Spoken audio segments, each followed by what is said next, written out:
Kalau di study guide judulnya praktikum, tapi tidak tepat sebenarnya praktikum ya. Kalau praktikum mestinya lihat slide, lihat mikroskop ya, lihat preparat, macam-macam ragam ya. Karena keterbatasan mikroskop ya, rupanya mikroskopnya juga banyak yang rusak ya.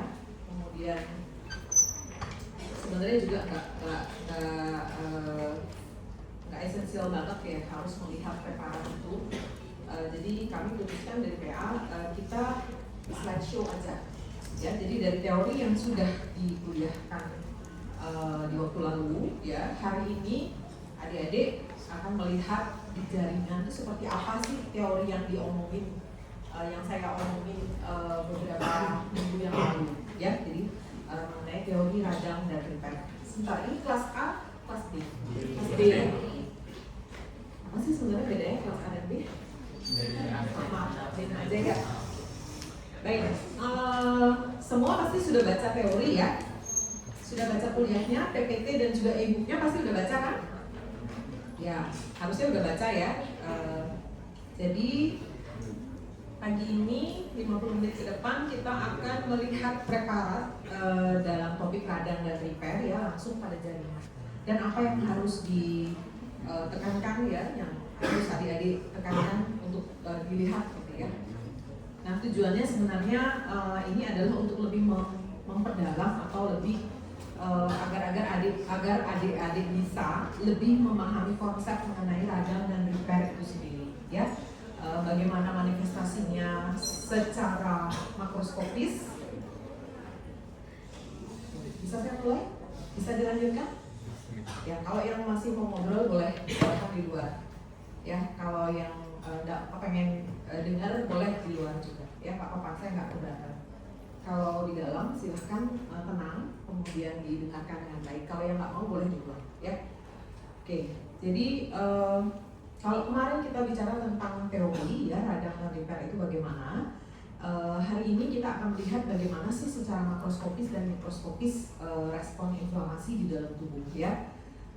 Makroskopis itu artinya kalau kami bicara mengenai makroskopis artinya adik-adik bisa melihat dengan mata telanjang gitu ya. Jadi dengan tanpa bantuan mikroskop. Sedangkan kalau gambaran mikroskopis ya, mikroskopis itu artinya gambaran yang dilihat dengan menggunakan mikroskop ya. Dalam hal ini mikroskop yang LED ya, bukan mikroskop cahaya yang seperti zaman kita dulu ya. Baik, untuk memahami materi pada hari ini adik-adik sebenarnya harus sudah tahu bagaimana sih morfologi sel radang. Ya saya yakin di waktu SMA udah dapat ya sebenarnya SMA bagaimana morfologi sel radang, yang mana namanya limfosit dan lain sebagainya. Tapi nanti akan saya refresh sedikit ya. Kemudian bagaimana histologi jaringan normal ya. Jaringan normal adik-adik sudah dulu ya, baru di biomedik sudah dapat histologi apa aja. Silakan yang paling belakang tutup pintunya ya. Segera cari tempat duduk di depan masih kosong, akan jangan mengganggu temannya.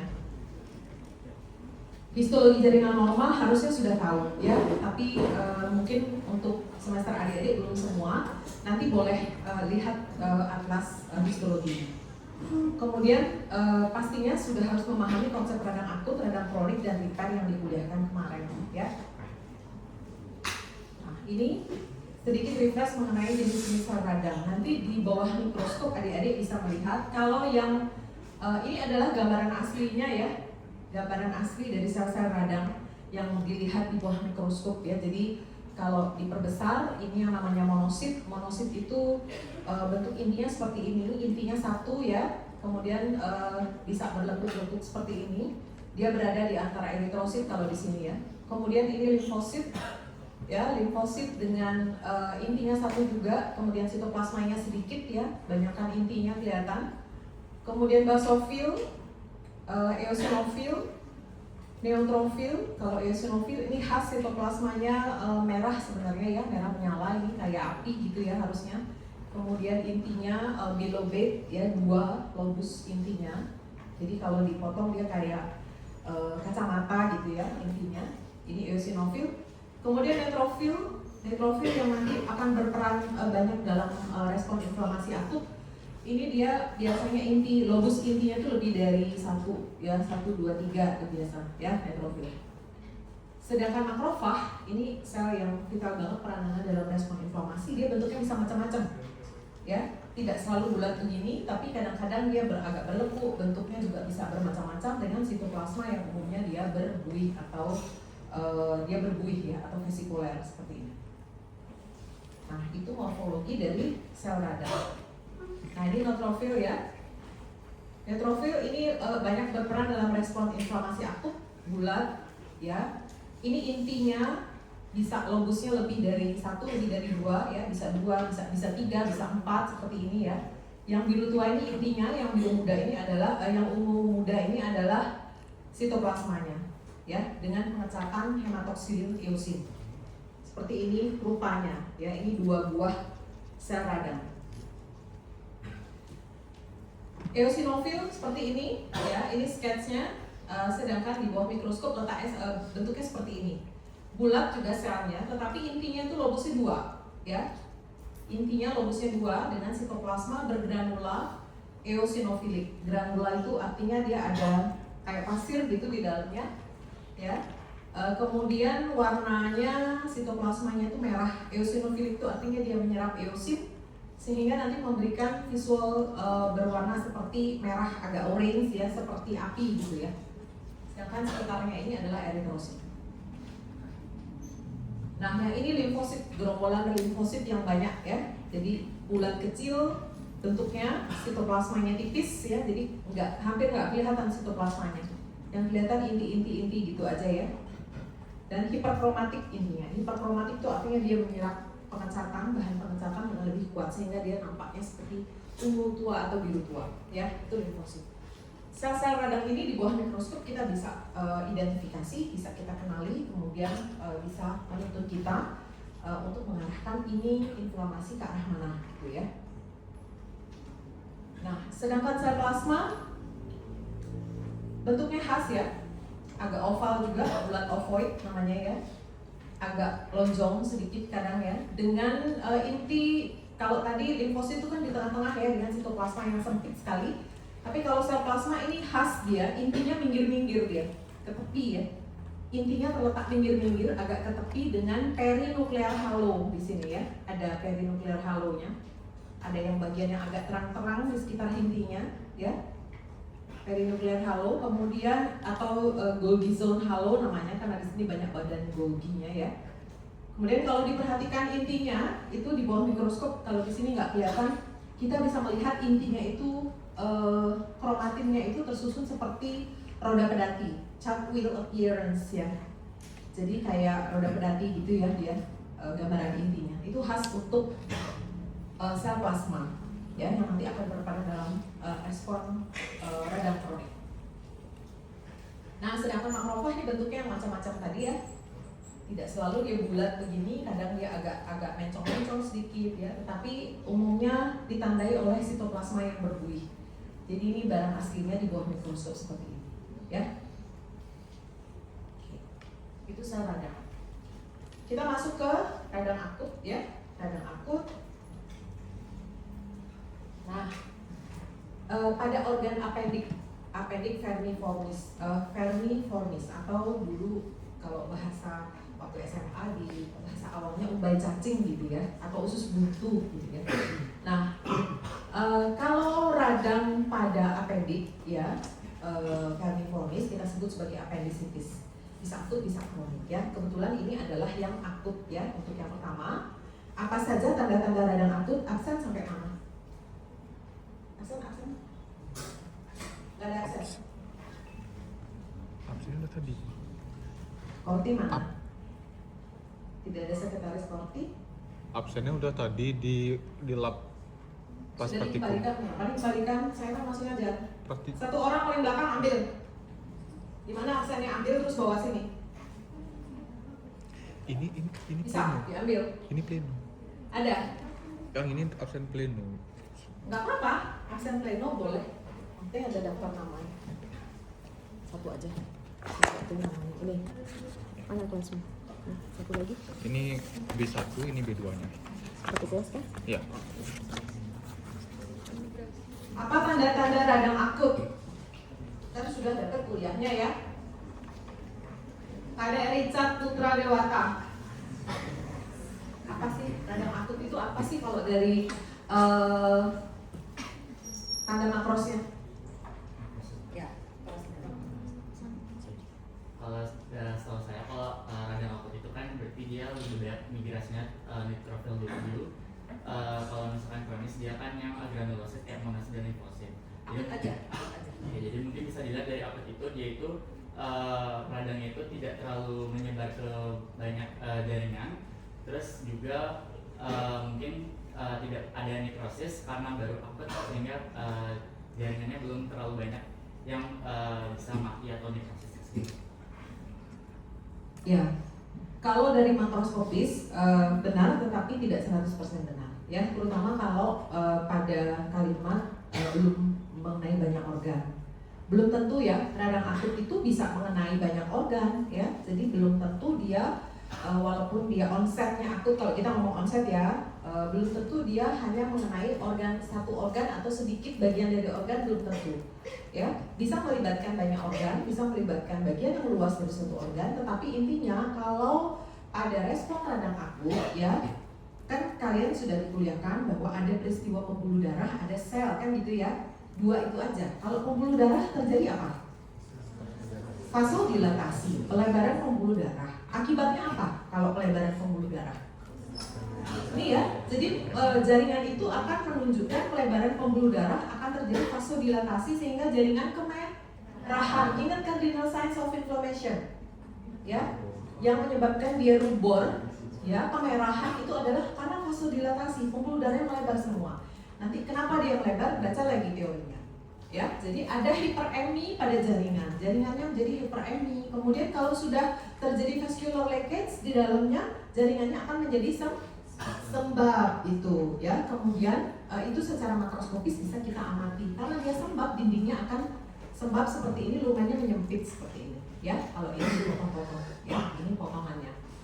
Hiperemi, sembab, kemudian apalagi kalau dia sudah berlanjut nanti ke arah kronik dia akan menjadi mengalami nekrosis ya, jadi ada nekrosisnya, ada pusnya dan lain sebagainya. Kalau di bawah mikroskop di jaringan itu apa yang terjadi? Selain vasodilatasi, kemudian terjadi sembab tadi atau udem tadi oleh karena vascular leakage. Apa yang menentukan dia akut lagi? Ada yang baju biru? Paling belakang? Ya. Apa yang menentukan bahwa oh ini radang akut loh gitu? Apa? Ya boleh apa? Ya itu dari onset. Onset kemudian tadi di jaringan dia sembab, kemudian dia vasodilatasi yang menyebabkan jaringan kemerahan. Satu lagi yang menentukan dia akut, oh ini akut nih, udah pasti akut apa? Ya migrasi dari neutrofil ya, karena pada radang akut itu dominan di yang keluar pertama itu adalah neutrofilnya ya, jadi itu tanda-tanda radang akut. Nah ini ya, ini adalah kalau tadi jaringan yang ini ya, ini kan ujungnya ya, ini pangkalnya, ini dipotong, kemudian di bawah mikroskop diproses, di bawah mikroskop dilihat seperti ini. Jadi ini ujung dari appendix ya, ini kalau dia dipotongnya melintang seperti ini. Kalau dipotong transversal pada bagian ujungnya seperti ini, ya. Nah, di sini kita bisa melihat ya pada appendicitis akut. Ini potongan dinding, jadi yang tadi itu ya, barang appendix yang tadi itu dipotong, kemudian dilihat lagi pada sisinya. Di sini akan ditemukan banyak pelebaran pembuluh darah seperti ini, ya. Ini adalah vasodilatasi. Dalamnya merah ya, dalamnya merah, ini eritrosit isinya ya. Jadi pembuluh-pembuluh darahnya akan melebar atau vasodilatasi. Kemudian dinding dari jaringan ini akan banyak sekali mengandung sebutan neutrofil.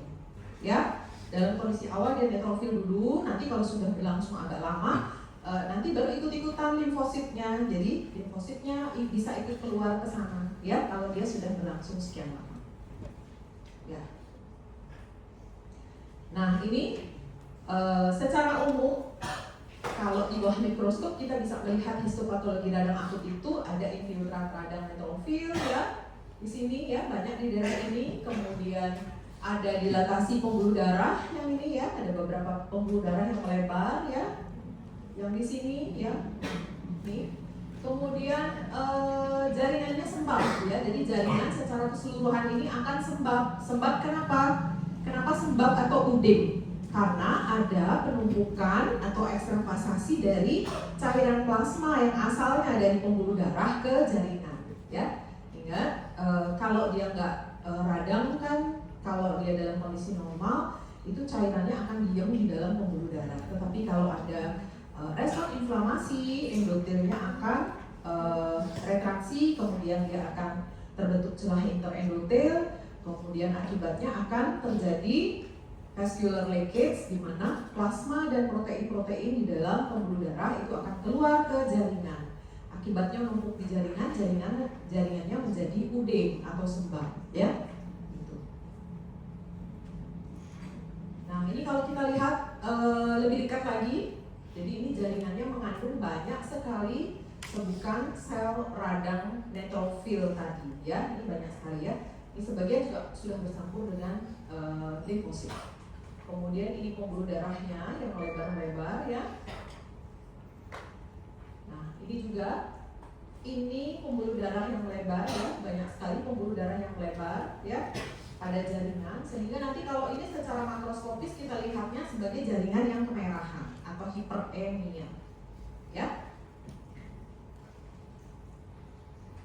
Nah, ini jaringan yang uding ya. Jadi kalau ini kan banyak nih pembuluh darah yang lebar nih, 1, 2 banyak sekali ya pembuluh darah yang lebar yang mengalami kebocoran vaskular, kemudian plasmanya tertumpuk di jaringan ya, sehingga jaringannya menjadi renggang-renggang seperti ini ya, menjadi longgar dia, sudah dia jaringan dekat longgar, tambah lagi menjadi lebih longgar ya, menjadi uding atau sembab. Nah, bagaimana dengan radang kronik? Ya, kalau pada radang kronik ya, pada radang kronik itu sudah harus ada kerusakan jaringan, ya, harus ada kerusakan jaringan, ya. Kemudian bintang filmnya beda, gitu ya. Jadi ada infiltrat sel radang yang umumnya adalah mononuklear, yang intinya lobus intinya 1, gitu ya. Kalau tadi kan neutrofil, ya. Nah, di sini yang berperan adalah lebih banyak adalah limfosit, sel plasma dan juga makrofag ya. Walaupun pada radang akut itu sebenarnya makrofag juga sangat penting peranannya ya. Tetapi yang umumnya kalau radang akut itu neutrofil, sedangkan di sini limfosit dan sel plasma.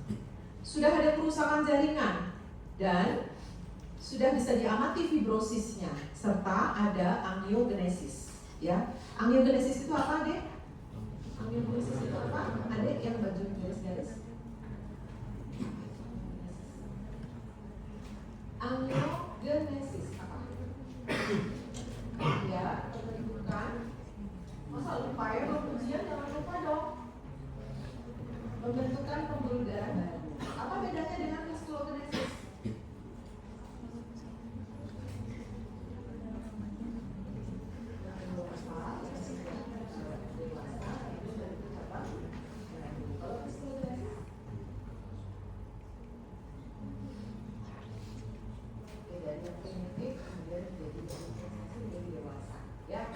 Bedanya. Baik, jangan lupa ya, kan belum ujian ya? Ya, jangan lupa ya. Oke, ini ya. Nah, kalau tadi di radang akut itu banyak neutrofilnya ya. Kalau di sini, ya ini lihat ya, ini limfosit aja isinya nih yang bulat-bulat ya. Limfosit bentuknya kayak apa dok? Kayak tadi itu di depan sudah saya kasih lihat ya. Limfosit mononuklear, intinya 1, kemudian sitoplasmanya sempit, intinya hiperkromatik ya, gelap-gelap, sehingga gelap-gelap seperti ini limfositnya banyak ya. Oke. Ada sel plasmanya juga di antaranya ini ya. Nah, kemudian ada fibrosis dan ada angiogenesis ya. Fibrosis itu biasanya kalau pada preparat HE itu dia kelihatan merah muda sampai dengan abu-abu gitu ya. Jadi ini berkas-berkas jaringan ikat fibrus ya. yang lebih merah muda ini fibrosisnya, sedangkan angiogenesis ini ya. Jadi dari pembuluh darah yang gede-gede ini terbentuk banyak sekali pembuluh darah yang baru, yang berbagai ukuran di sini ya, jadi kecil ya, berbagai ukuran. Jadi di sini adalah area angiogenesis. Nah, ini adalah kalau yang tadi adalah appendicitis akut ya. Sedangkan ini kalau pada appendicitis kronis, kalau makroskopisnya karena dia banyak fibrosis ya, tidak sembab seperti yang akut, maka biasanya makroskopisnya appendicitis kronis itu dia appendiknya mengecil ya, karena fibrosis itu kan menarik dia ya. Jadi tertarik atau retract jaringannya sehingga dia ukurannya biasanya mengecil dan konsistensinya lebih keras ya. Sedangkan yang akut tadi sembab dia agak retak, sembab itu akut. Nah, potongan jaringan appendik yang kronik ini radangnya kita bisa lihat di dindingnya, ya. Jadi ada sebukan sel radang, ada fibrosis juga di sini, ya. Kemudian pada bagian tepi itu biasanya sering kita lihat ada angiogenesisnya, ya. Dan lama-lama dia akan angiogenesis ini akan membentuk jaringan granulasi, jaringan penyembuhan, ya. Biasanya kalau appendicitis akut itu kumannya nggak terlalu toksik ya, kemudian tidak sampai bocor, tidak sampai nekrosisnya tidak luas karena kumannya tidak terlalu toksik, kemudian respon inflamasinya itu tubuh bisa melokalisir respon inflamasi, maka dia akan yang akut tadi bisa jatuh ke dalam kondisi kronis. Ya, ingat perjalanan radang, bisa sembuh, bisa kronis, ya kan gitu ya. Bisa sembuh total kembali seperti semula atau dia berjalan menjadi radang kronik. Nah, kalau appendicitis kronik dia berjalan menjadi radang kronik seperti ini, dan biasanya pada tepi jaringan ini ada jaringan granulasinya, ya, yang membentuk massa yang sering disebut sebagai peri-appendic infiltrat, ya, itu appendicitis kronik. Kemudian kalau dibesarin yang tadi ya, peri-appendicitis infiltrat itu di bagian sini ya. Di sini adik-adik bisa lihat banyak sekali pembuluh darah yang melebar, kemudian pembuluh darah baru yang terbentuk di sini banyak ya. Sedangkan di sininya, di sekitarnya ini adalah fibrosisnya. Ini seolah-olah dia membentuk suatu mesh atau suatu massa ya. Jadi kayak massa gitu ya. Itu sebenarnya merupakan organizing atau proses repair dari si organ appendik itu, ya. Sering kita sebut sebagai PAI atau peri-appendic infiltrat. Dan biasanya kalau sudah terjadi seperti ini, pasiennya radangnya, efek radangnya, maksudnya yang klinis radangnya itu mulai menurun dia, jadi tidak begitu nyeri, ya. Kemudian demamnya juga berkurang biasanya ya. Tetapi ini bisa, kalau misalnya ada bakteri lagi bisa kambuh lagi menjadi respon akut kembali, ya bisa. Nah ini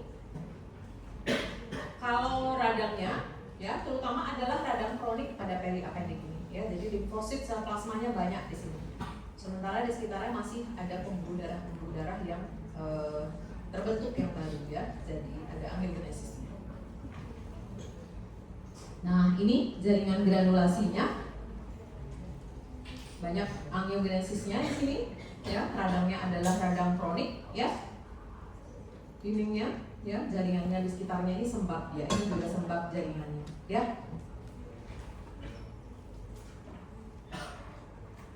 Bagian lain juga bisa memperlihatkan adanya fibrosis, ya. Jadi fibrosisnya banyak nih yang merah muda ini ya, luas fibrosis, ya. Kemudian ini sebutan sel radangnya ya, di sini juga ya, ini berkelompok, di sini menyebar ya, radangnya di sini juga menyebar ya. Itu tanda radang kronik. Nah, intinya kita buat simple aja ya, bedanya radang akut sama radang kronik ya. Jadi seperti ini ya, terutama di bawah pembuluh, di bawah mikroskop ya, dari infiltratnya. Kalau yang akut PMN ya, polimorfonuklear terutama neutrofil. Kemudian radang kronik itu mononuklear ya, limfosit, sel plasma. Kemudian pada radang akut sering didahului oleh dilatasi pembuluh darah, jadi ada vasodilatasi yang menyebabkan jaringan itu berwarna kemerahan. Sedangkan pada radang kronik itu ada banyak angiogenesis atau pembentukan pembuluh darah yang baru. Kemudian ada fibrosis, ada kerusakan jaringan. Sedangkan pada radang akut itu jaringannya lebih pada udem atau sembab, ya. Jadi simpelnya ini, ya. Ini respon ini sama saja pada semua jaringan, ya. Jadi pada semua jaringan, mau di paru, mau di kulit, mau di mana, ini prinsipnya sama dia, respon radang akut dan kroniknya, ya. Nah, ada beberapa jenis respon radang atau respon inflamasi itu memberikan pola yang khas, yang khusus, ya, sehingga dia dinamai khusus, ya. Jadi ini tergantung juga pada etiologinya, ya, kepada tergantung pada agentnya itu apa, gitu, ya. Jadi dia memberikan morfologi yang khas. Yang akan dibahas di sini adalah radang serus, radang supuratif, radang kronik granulomatosa, kemudian radang fibrinosa dan lupus. Nah, ini radang serus. Namanya serus. Serus itu artinya jernih, cair, gitu, ya. Jadi radang yang memproduksi cairan yang jernih dan cair, gitu, ya. Jadi nanti lihat respon radang, kalau dia menghasilkan cairan jernih, ya, menghasilkan cairan yang jernih, itu disebut sebagai radang serus. Bentuknya seperti apa? Bentuknya biasanya cairan itu akan terakumulasi dalam satu ruang yang kita sebut, bisa dalam suatu celah atau cleft, bisa dalam suatu ruang yang disebut bula atau vesikel. Kalau vesikel itu ukurannya kecil, itu vesikel namanya. Tapi kalau dia besar, ukurannya itu bula, ya. Kemudian letaknya bisa macam-macam, ya. Letaknya itu bisa bulanya itu atau vesikelnya itu bisa di bawah stratum corneum, bisa di antara stratum granulosum, bisa di bawah kulit atau pada di bawah epidermis atau subepidermis, ya. Jadi tergantung pada etiologinya masing-masing. Kalau di sini ini bulanya di subcorneum, jadi ini stratum corneumnya di atas, ini bulanya yang bolong ini. Ini aslinya dia terisi oleh cairan jernih, tetapi pada processing, pada pembuatan slide, ya, pada pengecatan, cairan ini akan hilang, ya, sehingga yang tersisa hanya ruangannya saja, ya. Kemudian di sekitarnya biasanya akan ada sebukan atau infiltrasi limfosit, ya, histiosit, eosinofil dan lain-lain, tergantung penyebabnya, ya. Contohnya adalah cacar air atau varicella. Siapa pernah cacar air? Hampir semua pernah, ya, varicella. Nah, itu kalau varicella itu kan ada vesikel sampai vesikel kecil-kecil, ya. Jadi ada vesikel ada di kulit, ya. Kalau dipecahkan tuh isinya air. Atau siapa pernah kena luka bakar? Nah, luka bakar tuh kan sering menghasilkan bula. Kalau kecil namanya vesikel, kalau besar namanya bula, yang isinya adalah cairan jernih. Itu adalah manifestasi dari radang serus, ya. Contohnya, ya. Ada berbagai penyakit di kulit juga banyak, ya, bullous vertigoid dan lain sebagainya. Itu banyak contohnya, ya. Intinya kalau radangnya atau inflamasinya menghasilkan cairan yang jernih, itu kita sebut sebagai morfologi atau pola radang serus. Nah, kalau misalnya respon inflamasi itu menghasilkan suatu ruang patologi yang mengandung bahan nekrosis. Jadi di jaringan itu akan ada nekrosis, ya, terutama nekrosis likuifaksi. Jadi jaringannya rusak, kemudian mengalami nekrosis likuifaksi, bercampur dengan infiltrat sel radang kronik maupun sel radang akut. Jadi biasanya sel radangnya campuran, ya. Campuran, kemudian ada jaringan nekrosis, ada kerusakan jaringannya mati, ya, kemudian bercampur dengan sel radang. Dan biasanya di sekitarnya, dia terbatas ruangannya, itu di sekitarnya diselimuti oleh area fibrosis atau sering disebut sebagai fibrovascular cap. Sorry, ini ketinggalan ngetiknya. Fibrovascular cap itu jaringan ikat yang meliputi atau membatasi area nekrosis tadi, area radangnya tadi, ya. Itu kita sebut sebagai radang kronik supuratif atau hari-hari kita sebut sebagai apa? Abses. ya. Jadi kalau kita lihat abses itu isinya apa? Pus ya. Kalau bahasa medik isinya pus atau nanah sama, ya. Warnanya putih kekuningan, ya, lengket. Nah itu adalah pus atau nanah itu adalah jaringan yang mati tadi, yang mengalami nekrosis tadi, nekrosis likuifaksi atau nekrosis supuratif sama, ya. Kalau kita lihat di bawah mikroskop ya isinya ini, 3 ini, ya. Contohnya abses ya, contoh kasus abses bisa di mana aja, bisa di kulit, bisa di jaringan longgar, bisa di otak, bisa di paru, di mana aja bisa, ya. Dia tergantung organ. Nah ini kebetulan contohnya adalah di otak, ya. Jadi dia terbatas pada satu organ, ini akses otak ya. Jadi di sini ada area nekrosis dengan kalau dilihat di bawah mikroskop sebutannya secara dan campuran. Kemudian ini kita lihat nih fibrosisnya terbatas yang membatasi area nekrosis tadi. Di payudara juga begitu, ya. Nah, seringkali di jaringan, ya. Itu nggak bisa kita pisahin, oh ini radang akut, ini radang kronik gitu ya. Karena seperti ini contohnya, ini sudah ada aksesnya ya, ada nanahnya, ada akses, dia terlokalisir. Tapi sekitarnya ini masih ada pelebaran pembuluh darah, ini bisa jadi ya, bisa jadi campuran begitu dia. Atau dia mengalami superinfeksi bisa juga ya, jadi nggak harus oh ini radang akut aja yang terjadi, yang kronik aja terjadi, nggak harus seperti itu ya. Ini contohnya adalah akses pada payudara, ya. Nah, kalau itu dipotong jaringannya, yang tadi saya katakan nekrosis itu, ini adalah area nekrosis ya. Jadi nekrosis itu jaringannya mati, udah hilang struktur histologinya, ya, udah nggak bisa dikenali lagi struktur histologinya. Kalau misalnya di paru udah hilang semua, hancur semua alveolinya. Kalau di mana lagi? Di payudara, struktur asini duktuli dari kelenjar payudara udah nggak bisa dikenali lagi. Itu diisi oleh bahan amorf biasanya. Jadi bahan yang debris nekrotiknya itu udah nggak bisa dikenali, ya, itu nekrosis. Kemudian dia akan bercampur dengan sel radang campuran, ya ini juga gambarnya ya. Jadi kalau dilihat dibesarin tuh ada neutrofil, ada limfosit, plasma, histiosit, banyak ya. Nah, yang berikutnya adalah radang kronik granulomatus. Kata kuncinya adalah granuloma, kronik dan granuloma, ya. Jadi kalau ada radang kronik granulomatus, ini respon radang kronik yang menghasilkan granuloma. Apa sih granuloma itu? Gitu ya. Jadi secara makroskopis radang kronik granulomatus karena dia membentuk bangunan granuloma, dia biasanya akan menyebabkan benjolan-benjolan seperti ini. Ya, ini granulomanya. Nah, khusus kalau disebabkan oleh, kalau di sini kan diagnosa klinisnya limfadenitis TB ya, artinya radang pada kelenjar getah bening yang disebabkan oleh infeksi Mycobacterium tuberculosa. Itu umum kita sebut sebagai limfadenitis TB. Nah, di kuliah adaptasi sel pasti sudah dijelaskan kalau pada limfadenitis TB itu tipe nekrosis yang terjadi nekrosis apa? Kaseosa, ya. Jadi kalau jaringannya dipotong, jaringan yang terinfeksi tadi dipotong, kelihatannya kayak keju begini. Pernah lihat keju kan? Pasti tahu kan keju. Nah ini, ya, jadi kalau dipotong dia bagian yang nekrosis itu, ya ini caseous nekrosisnya itu tampak seperti keju. Dan ini biasanya adalah merupakan sentral dari suatu granulom. Makroskopisnya seperti ini, ya.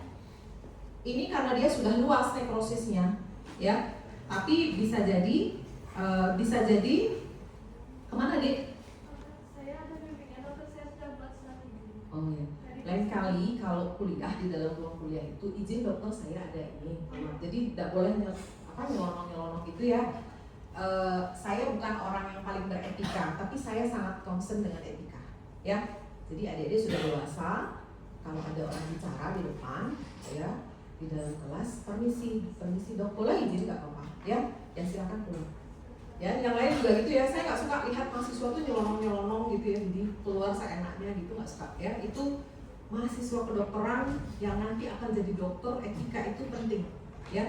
Etika itu di atas ilmu ya, adik-adik ya. Gitu.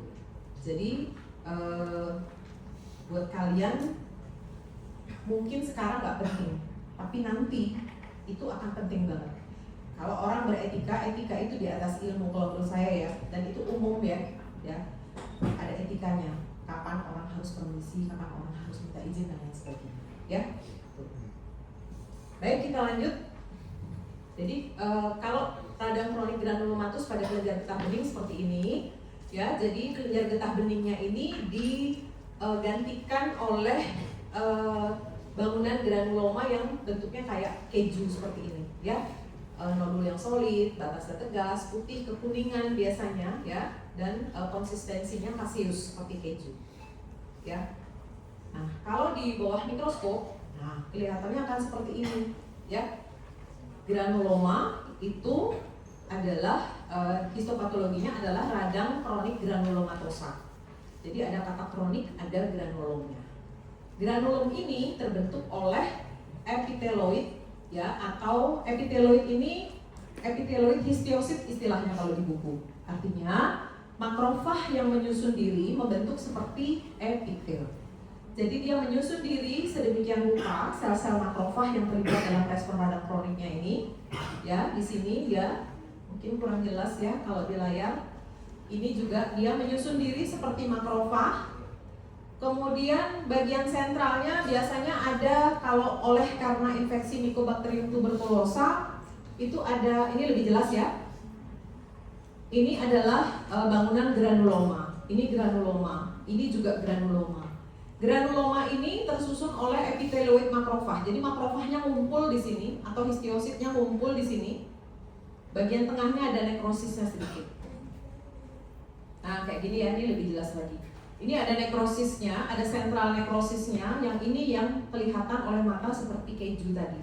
Ya, ini bisa sedikit segini atau bisa menempati seluruhnya, bisa meluas ya. Jadi ada nekrosis caseosa, kemudian ini kumpulan histiosit atau makrofagnya. Ini kalau diperhatikan satu-satu nih sitoplasmanya berbuih, dan di sekitarnya ini ada limfositnya, ya.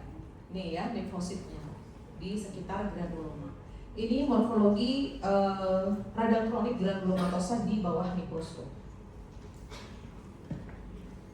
Granulom ini ada yang membentuk nekrosis caseosa, ada yang tanpa nekrosis caseosa. Ya, tergantung penyebabnya, tergantung etiologinya. Umumnya kalau disebabkan oleh Mycobacterium tuberculosa, dia membentuk atau menyebabkan nekrosis caseosa. Ya, karena itu kalau dia semakin luas nekrosisnya, jadi jaringannya semakin rusak.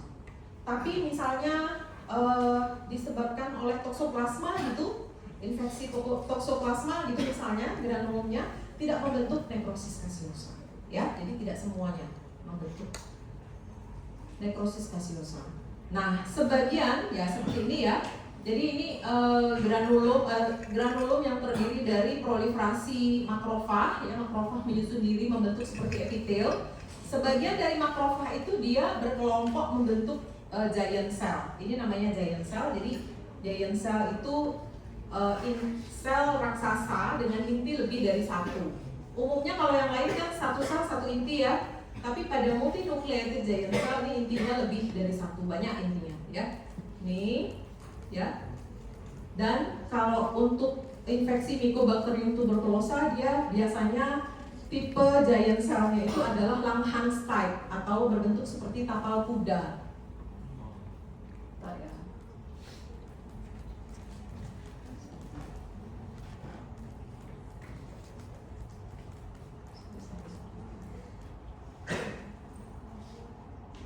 Mana ya bentuk seperti tapal kuda yang khas. Nah ini ya, ini giant cell juga ya. Jadi intinya tersusun seperti huruf U atau seperti tapal kuda. Sitoplasmanya yang kemerahan ini, ya. Ini namanya giant multinucleated giant cell yang tipe Langhans, ya. Di sini nggak ada. Ini ya giant cell-nya, ya. Ini agak-agak U sedikit tapi nggak sempurna gitu. Berikutnya radang fibrinosa. Kalau tadi yang serus menghasilkan cairan yang jernih, ya, yang encer. Kalau dia fibrinosa, ya, dia kuncinya adalah di fibrin. Fibrin itu konsistensinya kayak lem ya. Itu kan merupakan komponen dari pembuluh darah ya. Jadi dia yang melekatkan eritrosit ya, sehingga nanti kalau misalnya ada di luka, itu lukanya bisa menutup ya, perdarahannya berhenti. Nah, fibrin ini keluar dari pembuluh darah dalam radang fibrinosa. Biasanya dia berupa massa fibrin, massa kayak benang gitu, benang yang lengket, warnanya merah kecoklatan ya.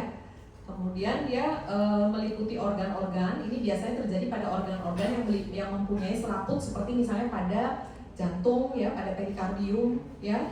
Ini contohnya. Jadi radangnya menghasilkan cairan lengket kemerahan, merah kecoklatan atau merah kecoklatan seperti ini ya. Ini disebut sebagai perikarditis fibrinosa, radang pada perikardium yang menghasilkan cairan fibrin ya. Kadang-kadang juga bisa pada pleura atau pembungkus dari paru ya, pada pleura itu bisa.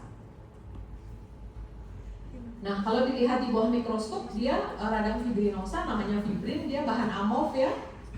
Dia akan tampak seperti deposit fibrin yang luas ya, dengan radangnya bisa campuran. Jadi merah semua, dengan tepi-tepinya biasanya dia mengandung infiltrasi sel radang ya.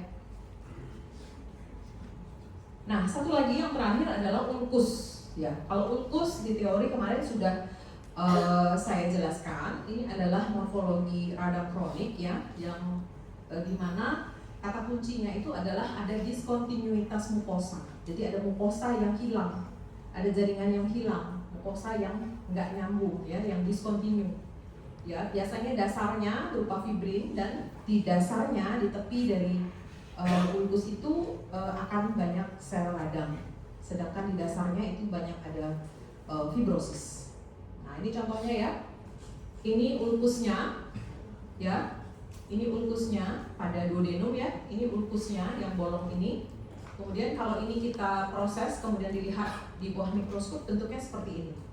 Ini diskontinuitas mukosanya ini ada bagian mukosa yang hilang. Ini tepi ulkusnya. Ini dasar ulkusnya biasanya mengandung jaringan nekrotik di sini ya, dan fibrin. Kemudian di sini banyak radangnya. Sedangkan di area sini biasanya ada fibrosisnya ya. Itu ulkus. Nah, ini kalau di kaki ya, ada pasien diabetik ya, diabetic foot. Ini ulkusnya seperti ini kalau dipotong, dilihat di bawah mikroskop. Dan biasanya bisa juga ditemui jaringan granulasi di sini ya. Jadi ini ada jaringan granulasi, permukaannya mengalami epitelisasi ya. Ada banyak pembentukan pembuluh darah baru, disertai vascular leakage-nya masih ada. Sel radangnya biasanya sel radang campuran tuh ya. Ini juga Oke.